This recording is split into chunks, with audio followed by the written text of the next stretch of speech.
Well, well, well, Sylvia said, looking over at us, having heart attacks, out of fright. Well, it appears that you are in some great danger, my little young friends.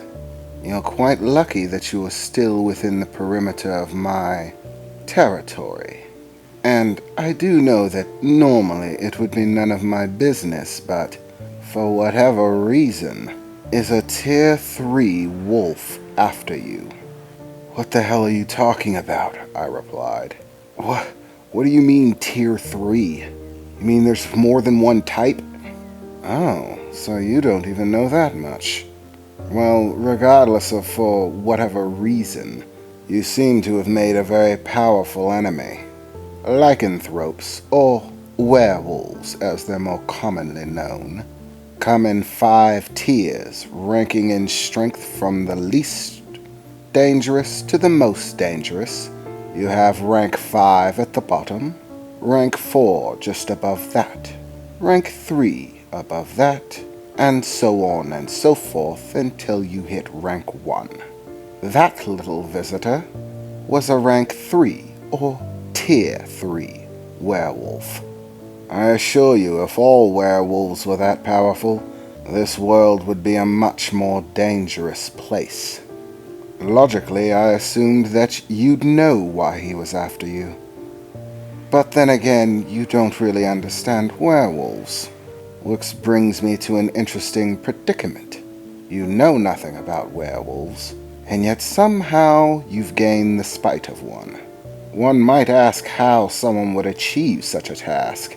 The whole thing strikes me as odd, to say the least. It is highly uncommon to see a Tier 3 wolf. Werewolves have their own society, their own structure, laws and rules that govern them, territories in which they prevail and dominate, and enforce order and rules to all those that reside within. But the nearest werewolf territory is very far from here. It doesn't make any sense at all that it would be here, much less that it would be a Tier 3. Most of the time in aberrant attacks. Attacks upon people that seem to garner no previous interactions, that are simply as a wild animal attacking, come from Tier 5 wolves, the weakest of the lot, and those with the least amount of control. Even a few low ranks like you should have been able to deal with it if it was a Tier 5. But as the tiers increase, there are many facets, ways in which a werewolf can move up in power. And when they do, they are also gifted with a greater level of control over themselves.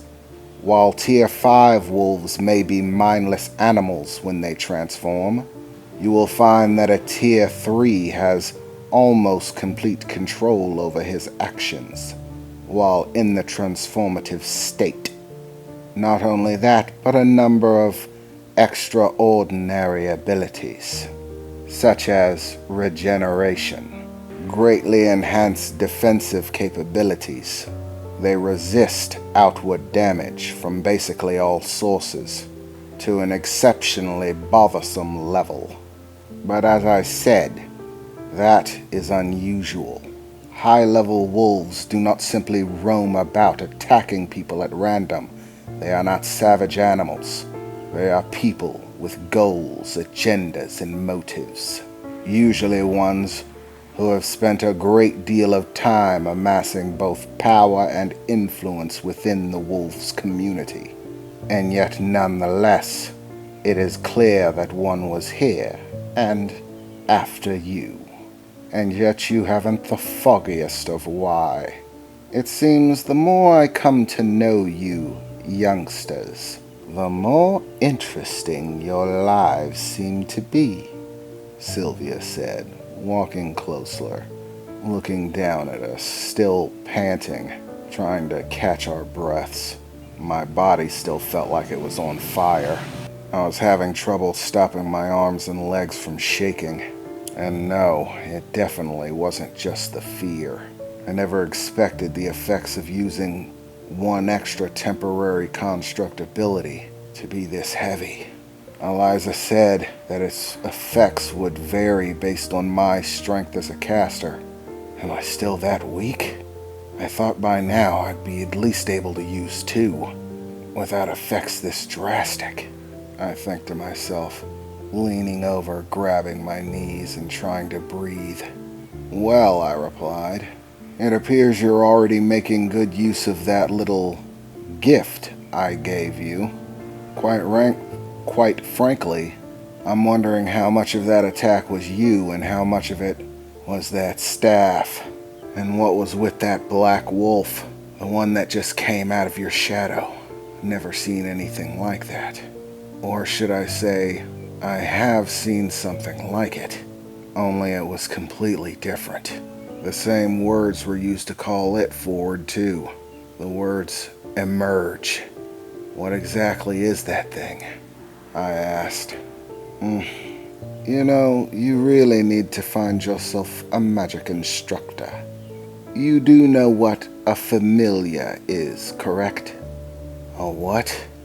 Ugh, Sylvia sighed, seeming annoyed and frustrated with my lack of knowledge. Put quite simply, a familiar is an otherworldly spirit with which you, a caster, sign an agreement. This agreement binds you to the familiar and allows both you and them to cooperate towards your mutual benefit.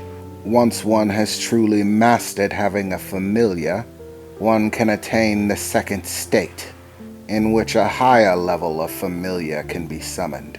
One that is not simply a minor servant to help with little things, but is actually a powerful defender, fully capable of fighting alongside a mage in battle. This level of familiar is known as a guardian. Guardians are created from your own individual essence, and thus they are unique to you, both in their form and in the powers that they possess. And regardless of circumstances, an ascended familiar will always protect he who he is bound to. They are forever and always your guardian, protector, the angel watching over you.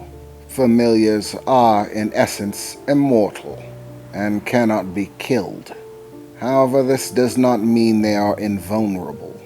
If they suffer enough damage, they can be forced back to their realm, forced to retreat until such time as they have regained the magical energy necessary to re-emerge. Regardless, both regular familiars and ascended familiars are quite useful. Truly, you need to learn these things, young man. And with something like that after you, I'd say I'd better put a rush job on those enhancement items. You will be needing them.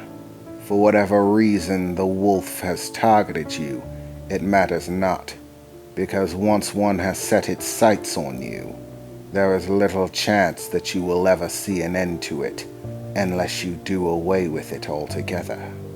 The difficulty of which usually depends on the tier of the wolf. And based on that, I'd say you've got a tough job ahead of you, Sylvia said, looking down at us in concern. I tried to not let on how I was feeling at the time, but after a few minutes of talking to Sylvia, we convinced her to come back to the cart and help us transport what we could salvage back to our estate. She apparently knew a spell that would allow us to decide the destination along with the merchandise that we had. Since we no longer had a cart, horses, or a driver that we would have to leave behind, it seemed like the best and most reasonable option. One thing is for certain. I definitely need to find out what the hell that was about.